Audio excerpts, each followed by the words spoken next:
To your point, we've had a few of these whereabouts announcements. This is in the last few months, and this is by far the highest profile one. And you think, well, everyone should be, crossing their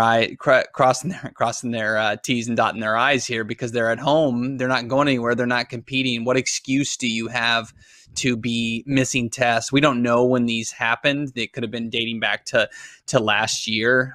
That's typically how this works. When we look back to a few weeks ago with Gabby Thomas and some of those athletes, I know for Thomas's situation, it was dating back to the 2019 season. So there's reason to believe that these missed tests or filing failures, whatever they are, the whereabouts failures are related to the 2019 season. And if that is the truth, and it puts her massive 2019 season, which culminated in that 48-14 under a giant cloud of suspicion.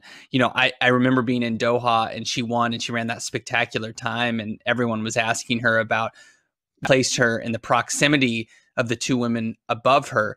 Of course, the two women above her but Eastern Bloc countries, and they had run their times in the 1980s. I'm talking about Marita Koch and Jarmila Kratochvilova, who ran 47. They're the only two women to ever run 47 seconds. And her association or close proximity with them generated questions like, what do you think about, do you think you're the actual world record holder? Because look at these women and the suspicion there. Now to have suspicion about her, it obviously puts that outlier performance under a massive cloud of suspicion.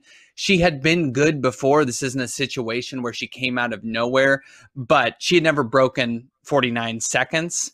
And so to go from 49 low to a 48-14 was a massive jump. We can't necessarily make the leap to say, well, she's a doper for sure, but this does not look good for her at all.